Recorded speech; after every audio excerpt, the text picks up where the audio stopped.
ازيكم يا حبايب قلبي؟ عاملين ايه؟ كل سنه وانتم طيبين ورمضان كريم عليكم. انا بحاول اسرع الفيديو علشان خاطر ما ياخدش وقت وتزهقوا من ان الفيديو يكون طويل. كام يوم بتوع العيد انت بتلاقي المحلات اكتريتها قافله، كل حاجه بتبقى قافله.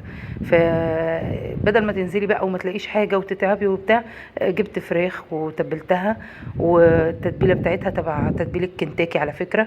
حطيت لها بابريكا وكاري، وحطيت لها فلفل اسود وكمون. وقلبت ده كله في قلب بعضه وتبلته بالفراخ.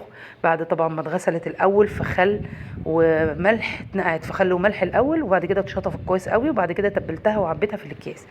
هتتحط في الفريزر وتطلعي بقى منها في اي وقت تعملي.